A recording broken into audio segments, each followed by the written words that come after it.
आदि है तो अंत है तो अनंत है। ग्रेगोरियन कैलेंडर के अनुसार 2021 का अंत होने जा रहा है। पिछले 12 महीनों में वैश्विक स्तर पर कई ऐसी घटनाएं हुई हैं जो भविष्य के रुख को तय करने में महत्वपूर्ण भूमिका निभाने जा रही हैं।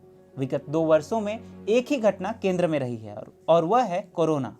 चीन द्वारा दी गई महामारी के कारण विश्व त्रस्त है, जिसके कारण चीन पर 2021 में इतनी नकेल कसी गई कि इस कम्युनिस्ट देश की रीढ़ अब टूटने वाली है। ऑस्ट्रेलिया का प्रतिकार हो या एवरग्रांडे का दिवालिया होना हो, इस वर्ष चीन को इतने झटके लगे हैं जिसके दर्द को मापना आसान नहीं है। कहावत है कि चोरी चोरी से जाए, सीना जोरी से ना जाए। ऐसे ही चीन ने भी पूरे वर्ष सीना जोरी की और फिर डांट खाई। साल भर ये सिलसिला यूं ही चलता रहा। नमस्कार, TFI पर आपका स्वागत है और मैं अभिनव आपको बताऊंगा उन प्रमुख घटनाओं के बारे में जिन्होंने चीन की कमर तोड़ दी है। 2021 का आरंभ अमेरिकी प्रशासन में बदलाव के साथ हुआ, जब जो बाइडेन ने डोनाल्ड ट्रंप को हराकर राष्ट्रपति का चुनाव जीता था। जैसे ही अमेरिका में सत्ता परिवर्तन हुआ, पिछले 1 वर्षों से ट्रंप नीतियों के कारण संकुचित चीन एक बार फिर से फन उठाने के मौके तलाशने लगा।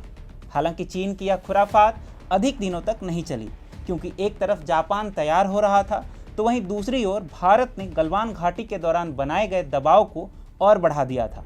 वहीं ऑस्ट्रेलिया भी व्यापार प्रतिबंधों के बावजूद प्रतिकार करने को लालायित था।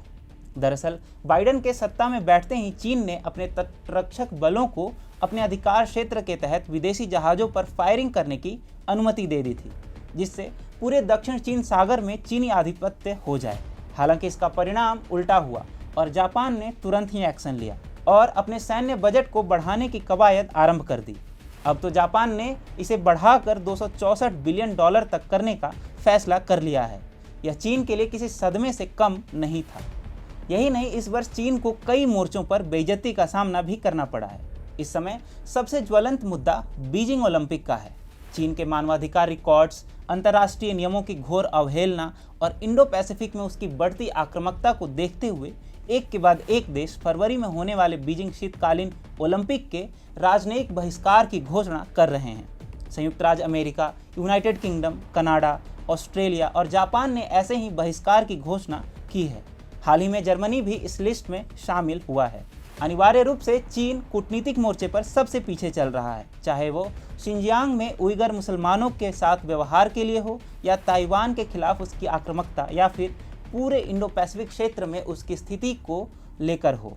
ताइवान के खिलाफ उसकी आक्रामकता या फिर पूरे इंडो पैसिफिक क्षेत्र में उसकी स्थिति हो, सभी जगह पर चीन की कूटनीति विफल रही है। 2021 में कई ऐसी घटनाएं हुई जिनका कारण ऐसे मुद्दे थे जिन्हें चीन ने नज़रअंदाज कर दिया था। उसे लगता था कि जब वह मन तब भारत के खिलाफ आक्रामकता दिखाकर उसे धमका सकता है। हालांकि ऐसा अब नहीं होता है और जब भी चीन ने ऐसा सोचा, मात खाई। चीन ने सोचा था कि वह मध्य एशिया और अफ्रीका को खरीद सकता है। यह मामला तो पूरी तरह से विफल रहा और अब तो अफ्रीकी देश उसके खिलाफ खड़े हो रहे हैं। चीन ने सोचा था कि पश्चिमी एशिया में अमेरिका की जगह ले सकता है। यहाँ तो चीन को मुंह की खानी पड़ी है। अब बात करते हैं कोरोना के टीकों की। चीन ने सोचा था कि कोरोना फैलने के बाद चीनी टीकों से दुनिया को अपनी मुट्ठी में कर लिया जाएगा, लेकिन यह पूरी तरह से विफल हो गया। जिन देशों ने भी चीनी सिनोवैक का इस्तेमाल किया, उन्हें पता चल गया कि नए वेरिएंट के सामने उस वैक्सीन की प्रभावकारिता शून्य है। कोरोना से याद आया कि जब कोरोना शुरू हुआ था तो विदेशी कंपनियों ने चीन से अपना बोरिया बिस्तर बांधना भी आरंभ कर दिया था। 2021 में तो यह नए स्तर पर पहुंच गया। बार बार लॉकडाउन, व्यापार विरोधी नीतियां, दमनकारी राजनीतिक शासन और एक ढहती अर्थव्यवस्था से तंग आकर सभी कंपनियों से अपने उत्पाद के विनिर्माण के लिए अन्य विकल्प को तलाशने लगे थे। Apple, Samsung, Tesla, LG, Nike, Adidas और कई अन्य कंपनियों ने भी चीन को डंप कर दिया। इसी बीच शियान जैसे चीनी शहर में कोविड-19 के प्रकोप के कारण दुनिया भर में माइक्रोचिप सप्लाई चेन की स्थिरता के लिए खतरा बन चुका है।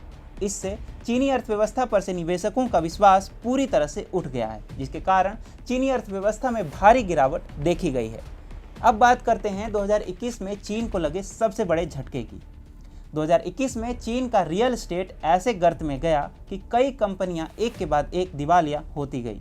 चीन में रियल एस्टेट डेवलपर कर्जे में डूबे हैं। वे अपने कर्ज का भुगतान नहीं कर सकते हैं, जो बदले में चीनी बैंकों के लिए बड़े पैमाने पर NPA बन चुके हैं। इसीलिए चीनी बैंक भी दिवालिया होने के कगार पर हैं, जिससे उनका पतन निश्चित है। एवरग्रांडे के पतन के साथ चीन का बाजार निवेशकों के लिए प्रतिकूल हो गया और इससे निवेशक भाग गए। चीन का रियल एस्टेट क्षेत्र चीनी बैंकों से जुड़ा है, जबकि चीनी बैंक बदले में स्थानीय सरकारों से जुड़े हुए हैं। इसीलिए चीन में स्थानीय प्रशासन भी दिवालिया हो रहे हैं और भारी वित्तीय कमी का सामना कर रहे हैं। अब वे लोगों से रंगदारी वसूलने, नई नियुक्तियों पर रोक लगाने और सरकारी कर्मचारियों के वेतन में कटौती का सहारा ले रहे हैं। इसके बाद हम चीन की ऋण जाल कूटनीति के बारे में बात करते हैं। शी जिनपिंग की प्रमुख बेल्ट एंड रोड इनिशिएटिव यानी BRI दुनिया भर के गरीब और विकासशील देशों को कर्ज में फंसाने का एक नव औपनिवेशिक उपकरण से ज़्यादा कुछ भी नहीं है। मध्य एशियाई देश, अफ्रीकी देश, मध्य पूर्वी देश और मेकांग बेसिन देश चीन का मुख्य फोकस रहे हैं, लेकिन शी जिनपिंग 2021 में सभी मोर्चों पर विफल रहे हैं। जबकि मध्य एशियाई देशों ने रूस और भारत की ओर रुख किया है, अफ्रीकी देश चीन से तंग आ चुके हैं। वे अपने कर्ज का भुगतान करने से इनकार कर रहे हैं, जबकि बीजिंग को अपनी रणनीतिक संपत्ति पर कब्जा करने की अनुमति भी नहीं दे रहे हैं। 2021 में चीन की अर्थव्यवस्था चरमरा गई। रियल एस्टेट संकट, शी जिनपिंग की बाजार विरोधी नीतियां, टेक और एड्यूटेक सेक्टर जैसे बड़े व्यवसायों पर उनकी कार्रवाई ने अर्थव्यवस्था को गर्त में धकेल दिया है। चीन का तकनीकी क्षेत्र CCP की कार्रवाइयों से बचने के लिए लगभग $800 बिलियन खो चुका है। मार्केट कैपिटल के संदर्भ में देखा जाए तो चीन की सबसे बड़ी कंपनियों ने पिछले एक साल में करीब $1.5 ट्रिलियन खोया है। व्यक्तिगत रूप से शी जिनपिंग खाई के मुहाने पर खड़े हैं। एक और कदम से वे चीन को ऐसी खाई में ले जाएंगे जहां से निकलना असंभव होगा।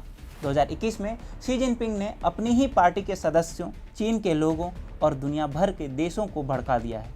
नए वर्ष में चीन और शी जिनपिंग इतने सारे दुश्मन लेकर प्रवेश कर रहे हैं। ऐसे में यह देखना दिलचस्प होगा कि CCP बचती है या फिर शी जिनपिंग।